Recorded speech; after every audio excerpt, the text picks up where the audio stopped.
Michelle, thank you so much.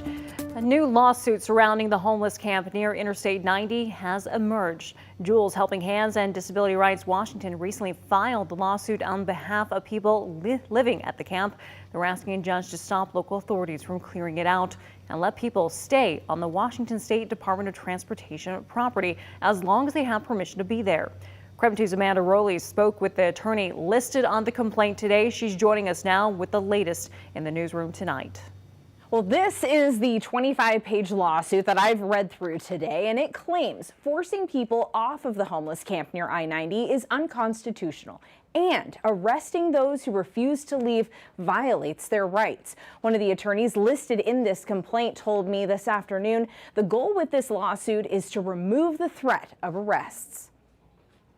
So to be clear, no one wants Camp Hope to be permanent. Andrew Biviano is one of the attorneys who brought the federal lawsuit forward. The goal is simply to have the time and the resources needed to move people in a way that's better for them and the community rather than much, much worse. He hopes it will remind everyone working to clean up the camp that people staying there have constitutional rights. Government's not allowed under the Constitution to just arrest people who have committed no crime, who have permission from the landowner to be where they are and are working their hardest to get themselves a better spot. The lawsuit lists the city and Spokane County as defendants, along with Spokane Police Chief Craig Meidel and Spokane County Sheriff Ozzie Knezevich.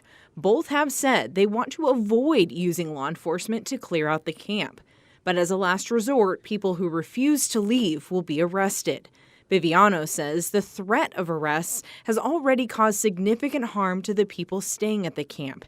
And according to the lawsuit, forcing them to leave would violate the Americans with Disabilities Act. Rather than waiting for more harm to be done, this lawsuit was intended to stop that in advance and to give people some certainty that they will be able to follow through on the plan to get better housing. He says this legal action doesn't distract from work already underway at the camp.